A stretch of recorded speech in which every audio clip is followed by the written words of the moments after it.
Podcast do Amazônia. Uma coisa, como que tu enxerga a vida do que se diz cristão, a caridade?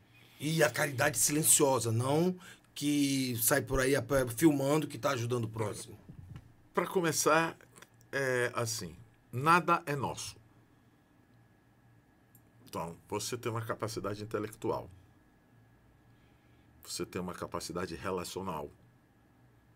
Você tem uma capacidade produtiva. Que é diferente da do Peixoto, que é diferente da minha, e cada um tem a sua. Então, cada um tem uma capacidade de realização. Que uns realizam por bem, outros realizam por mal, outros são mornos. Mas nada do que temos, o que pensamos, o cristão, o católico, é nosso. Tudo que você tem de capacidade é dado por Deus. Tudo que eu tenho é dado por Deus. Então, nada é nosso. Então, o primeiro grande erro do ser humano é se apropriar de algo que não é dele. Então, se nem a minha vida é minha, e nem os meus dons são meus, piorou as criaturas, ou a criação. Então, quando a pessoa tem esse primeiro entendimento, fica mais fácil ser menos egoísta. A busca era pela plenitude. Então, vamos lá. Você tem carro? Deu emprestado para eu usar. É. Tem casa? Financiado. Tem roupa? Precisamos, né? É. Então, tu tem as tuas coisas. Mas, aí eu pergunto, você comprou porque você produziu. Pelo seu intelecto, pela sua vontade, pelos dons que Deus te deu. Se você não tivesse, talvez o que você tem de dons, talvez, e eu, estivesse morando no casebre. Porque não tínhamos aquela capacidade de ter o que tu tens, o que eu tenho. Cada um tem a sua capacidade. Então, a primeira coisa é um agradecimento de Deus nos dar a capacidade de ter, de construir. A partir daí, nada é nosso. E por mais que você tenha, vamos aí pegar um Elon Musk da vida, um Zuckerberg e outros bilionários, trilionários. Pego esse, mas posso pegar qualquer um dono de uma grande empresa em Belém, no Brasil. Se não tivesse outros seres humanos, o que ele teria? Faz perguntas assim profundas, né? Nada. A vontade de dizer nada, meu filho, deixa eu ver. Nada. Não adiantar de nada, né? Olhar pra parede. Não. Primeiro, como é que ele ia construir a riqueza? Ele só tem isso porque alguém compra. Claro. Porque alguém existe. Circula, produz. Alguém existe. Se ele tivesse, vamos dizer assim, 7 bilhões de escravos que não ganhassem nada, fosse tudo escravo, ali morto a fomes, ele ia ter o quê? 7 bilhões de nada. Nada. Ia ser igualzinho aos outros. Outra. E se nem existisse ninguém e tu e eu tivesses uma montanha de ouro? Ficar olhando, adorando o ouro. Era preferível ter 5 vaquinhas. Ou uma vaquinha, que ainda ia tirar leite dela. Então isso quer dizer o quê? Que se os outros não existissem, eu não teria nada. Então toda a riqueza, não é marxismo isso. Isso é lógica, né? Isso é cristianismo. Só temos porque o outro existe. E mais, se tu tivesse todo o teu trabalho e o outro, se não tivesse o pedreiro para construir a tua casa, tu teria a tua casa? Não. Eu teria o teu carro? Não. Então, por mais que a gente ganhe, desde que seja honestamente, mesmo que seja com esforço, mesmo que seja... Só o nosso trabalho não ia produzir quase nada para nós. Se não tivesse um outro para fazer também por mim, a minha casa, o meu carro, minhas coisas, eu não teria nada. Então, é mais outra visão, com clareza solar, que o mundo é interdependente.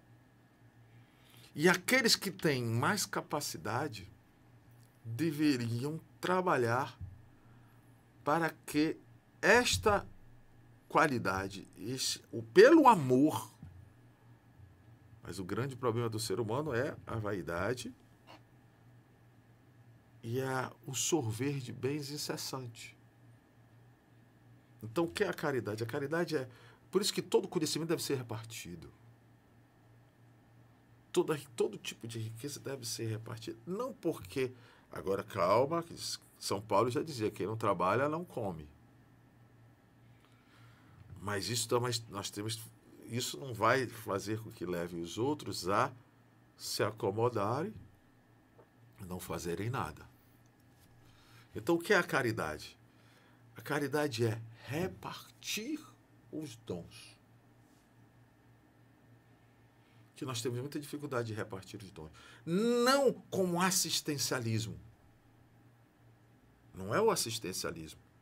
O assistencialismo só deve ocorrer em situações extremas. Como a Madre Teresa lá, tirando o extremas da vala, né? E por pouco tempo.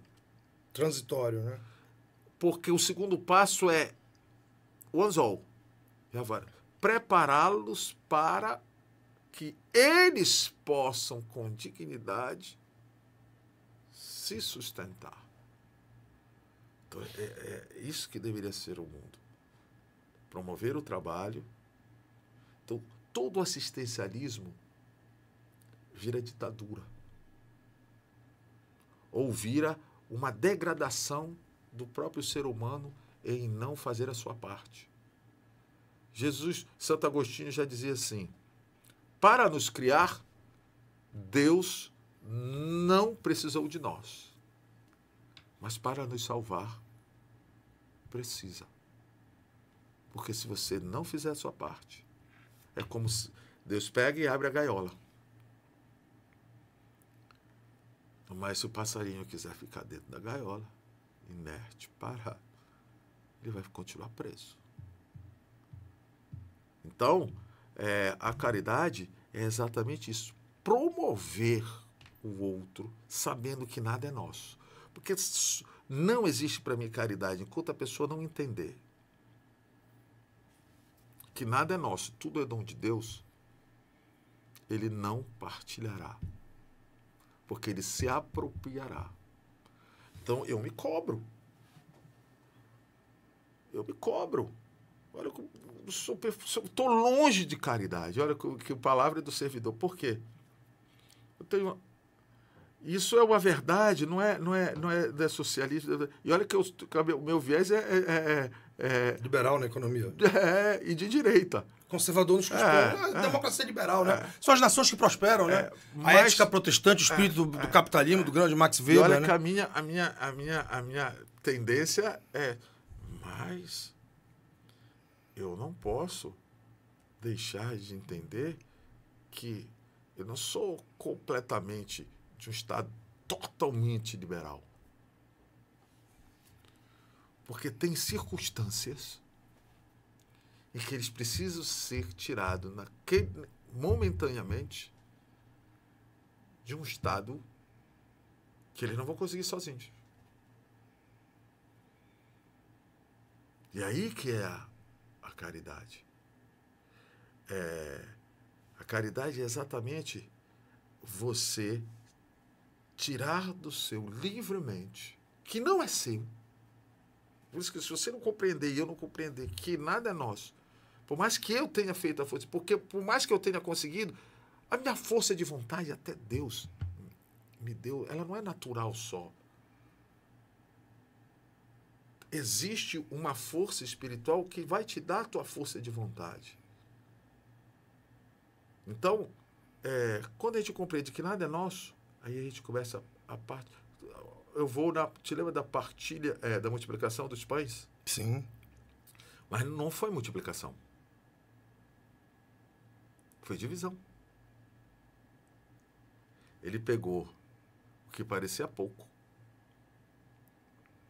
no amor, e quando é colocado nele, a divisão se torna a multiplicação. A partilha vira a multiplicação. Sacia todo mundo e ainda sobra. Esse é o grande ensinamento. Eu tenho pouco para mim. Olha, nós só somos 12 aqui. Tem 5 pães. Vai dar meio para cada um, malmente. Aí retém. Mas quando nós colocamos, não é nosso. Aqueles estão passando fome. Vamos lá. Então, é doação de alimento? É. Mas é doação de ele se profissionalizar, é doação de compreensão, é doação de perdão, é doação de tempo, é doação de investimento intelectual. Entendimento, de entender a dor dele. Então, a caridade ela é muito mais ampla do que um assistencialismo, até de perdão. Às vezes, a maior caridade que podemos fazer para um familiar não é ajudar a pagar o aluguel dele. É perdoar as suas faltas. Então, a caridade é muito ampla nesse sentido. Não é só se restringe a um mero assistencialismo para, na porta da igreja, dar esmola e o coração fica auto-enganando. Não, eu já fiz a minha parte. É muito mais. E tem um ditado que diz: o que abunda não é o que se retém, mas o que se doa. Porque a gente acha que só quer só reter. Mas o que abunda não é aquilo que a gente retém, é aquilo que doa. Então, e a caridade perfeita não é dar o que sobra, mas dar o que falta. Às vezes a gente acha, não está sobrando, ou eu só estou dando porque está sobrando. Não. É exatamente aonde que está faltando. Está faltando paciência. Eu dou. Está faltando vontade de perdoar. Eu dou. Está faltando tempo. Eu dou. Está faltando minha renúncia. Eu dou. Está faltando até para eu comprar um pouco mais na minha casa. Mas eu dou. Então, às vezes, eu me cobro. Eu estou ali, às vezes, comprando um sapato. Eu tenho 2, 3 pares de sapato. Aí eu vou comprar um sapato a mais. Aí a teoria é de chegar e dizer, não, pô, é meu, eu trabalhei, é meu. Aí eu pego e digo, não, mas eu não preciso, cara. É mais um luxo, mais uma vaidade. Aí eu pego e digo, não vou comprar esse sapato mais. Vou pegar esse sapato que, já que eu estava disposto a gastar, a dar esse dinheiro para esse sapato, eu vou dar para alguém que não tem.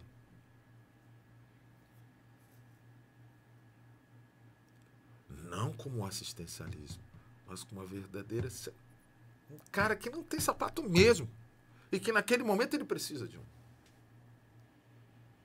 Então, é um momento só para tirar. Não é virar disso E na entrega ele perceber que não sou eu que faço. Isso é muito importante. Foi a ação de Deus na minha vida que o fez receber. Eu saio do protagonismo. É meio, né? O protagonismo não é meu. Não faço, sou eu que estou fazendo. Ele tem que entender que aquilo ali, aí não vai virar ato de vanglória, nem ato político, nem ato partidário. Não, aquilo ali, meu querido, sabe por que eu te dei? Porque aconteceu isso aqui na minha vida. E eu acho, e Deus me fala que você está precisando. E Deus me fala que Ele quer que você faça uma experiência de amor. Eu não preciso nem dizer meu nome, nem tirar foto, nem mostrar no Instagram. Está aqui. Isso, e o círculo do bem, ele nunca termina. Quando você começa, aquilo ali na vida daquela pessoa vai gerar um outro fruto. Isso quando você faz para outro, vira outro fruto e assim vira. Com todas as imperfeições de cada um que faz a caridade, de cada um que faz o bem. Então, isso para mim é a caridade. Esse é o meu olhar sobre a caridade. Holístico. Que todos deveriam fazer. Mas a partir da primeira Premissa. Nada é meu. Tudo é dom de Deus. Senão eu me aproprio. E o pior, que nos traz vazio. Eu até brinco. Quando eu ganhei meu primeiro carro foi um Fusquinha. Era da minha tia. Era meu, mas é que eu... Ai, achei lindo. 3 meses depois já não me satisfazia com o Fusquinha. Já queria ter outro. E depois eu peguei outro. Até hoje, a gente nunca se satisfaz com o bem. Você já quis viajar para algum lugar? Como foi a primeira viagem? Sempre uma delícia. Se satisfez? O nosso espírito não se satisfaz. Porque tu pode, nem o Elon Musk, nem quem pode comprar tudo se satisfaz. Depois que tem tudo, vai querer o poder. Quem consegue ter tudo a hora que quer, como quer, tem o poder. E se não conseguir o poder, se torna vazio. E se conseguir o poder, depois que conseguir o poder, se esvazia também. Por quê? Porque nada na vida nos satisfaz. Só Deus. Só quem faz uma experiência de Deus. Mas, Fábio, como é que faz a experiência de Deus? Comece pela Bíblia e comece pelos grandes exemplos de Cristo e dos modelos de santidade. A gente começa a ter experiências de Deus. Parâmetros, né? A experiência de Deus, cara, chega a um ponto, não sei tu, mas já teve vezes que eu estou aqui num parque, numa praça, aqui, nem meditando sobre Deus, nada, estou aqui, e eu vejo uma folha cair. E a conexão é tanta quando você vive uma vida mais próxima, que na queda de uma folha você tem uma experiência de Deus. Você nem percebe, nem busca, mas ela está lá. Então, o contato com a criação e o contato com as pessoas já basta. Você está tão conectado que você começa a fazer uma experiência de Deus em tudo. Até quando você tem um mal.